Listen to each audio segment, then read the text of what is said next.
तो यहाँ पर क्या है, अभाज्य गुणनखंड विधि से क्या है, अभाज्य गुणनखंड विधि से 21, 15 सॉरी 12, 15, 21 को मौसा और क्या करे, लौसक ज्ञात करे। तो पहले हम अभाज्य गुणनखंड करेंगे। क्या करेंगे, अभाज्य गुणनखंड करेंगे। तो लिखेंगे हल। तो तीनों को अलग अलग से क्या करेंगे, अभाज्य गुणनखंड लिखेंगे। 12 का क्या करेंगे, अभाज्य गुणनखंड। कितने से लगते, पहले 200 ना, कहते पहले 6, फिर 200, कहते पहले 3 का 3, फिर करेंगे कितना का 15 के, कितने से लगते 300, 5 या 15, 15 का 15।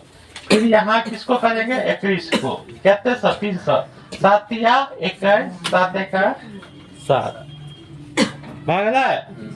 अरे मैं पावर बेसी संख्या नहीं है, ताकि सबके पावर में बदल दिए है ना, कम संख्या है ना, तो नहीं वहाँ गुना में कह लिख सके छिए।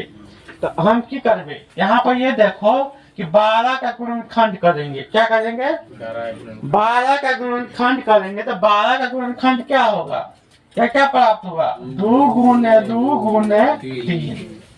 फिर आप 15 का गुणनखंड हमें क्या प्राप्त होगा, 3 गुने 5। यहाँ तो एक अपना मन से रख सकता है, यहाँ भी हम अपना मन से क्या एक रखेंगे, ताकि एक का गुना हो सकता है, नहीं हो करेंगे तो चलेगा। अब 21 का गुणनखंड हमें क्या क्या प्राप्त होगा, 3 गुने 7 गुने 1। अब मौसा का रूल क्या है, मौसा का रूल में ये हम कहे हैं कि मौसा का मतलब होता है जो संख्या समान मिलेगा, एक समान जो संख्या मिलेगा उसी को हम क्या करेंगे, लिखेंगे। कहने का मतलब जो संख्या उसमें दिया है वो गुणनखंड तीनों में होना चाहिए। जैसे हम यहाँ पर पहले क्या है, 2 है, क्या है, तो मौसा का मतलब होता है 2 यहाँ भी होना चाहिए और यहाँ भी। कहीं पर है नहीं सर, नहीं है, इसलिए इसको हम 2 को भी नहीं लिखेंगे। फिर अब है 2, फिर 2 मिला नहीं है तो नहीं, फिर आप क्या मिलाएंगे, हम 3। अब 3 को मिलाएंगे तो 3 तीनों में होना चाहिए। देखो यहाँ भी है और यहाँ भी है और यहाँ भी है, इसका मतलब 3 क्या है, तीनों में है। इसका मतलब मौसा में लिख देंगे 3। अब क्या मिलाएंगे, 5 मिल रहा है नहीं, 7 नहीं, 1 मिलता है तो 1 लिख सकता है, कोई दिक्कत नहीं। 3 में 1 से गुना कर दे कहते 3 है। अब क्या करना है, लौसक। क्या लौसक। अब लौसक में क्या होता है, जो मिलेगा लौसक में जो मिलेगा उसको, अब नहीं मिलेगा उसको भी हम क्या करेंगे, लिखेंगे।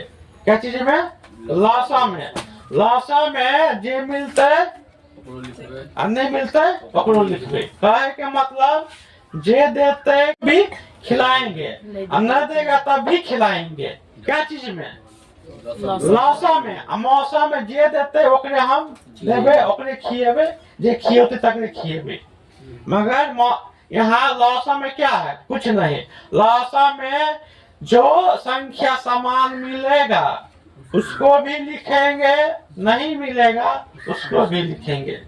तो यहाँ पर क्या है, 2 मिल रहा है तभी लिखेंगे, 2 मिल रहा है तभी लिखेंगे। 3 मिलता है तो सभी के साथ ही 1 3 लिख देंगे। यहाँ 5 मिलता है तभी लिख देंगे, 7 मिलता है तभी लिख लेंगे, 1 मिले नहीं मिले तभी लिखेगा, है ना। और सबको आपस में क्या करेंगे, हम गुना कर देंगे। सबको आपस में क्या करेंगे, गुना कर देंगे। अब क्या देखो गुना कैसे करेंगे, गुना हम कैसे करेंगे, जैसे 2 दूना 4 और 5 चौका कितना होता है 20। अब गया 7 या 21 दूना 42 ना, 0 बैठा दिए, केना गुना कर दिए। पहले हम 0 वाला संख्या बना लिए ना, तो 2 2 के गुना के लिए 4 और 5 में 4 से कथी के लिए हम गुना कर दीजिए, कितने बन गई 20 7 या 21 में 2 से गुना कर दिए ना। एगो संख्या का तो जीरो है बे, तो जीरो बैठा दिए आंसर है ना। इसी में पावर रहता, बहुत संख्या आ जाता है गुणनखंड में, तब हम पावर में रूप में बदल के तब आसान होता है। कम संख्या है तो वो सही गुणनखंड करके हम क्या करेंगे, बना देंगे।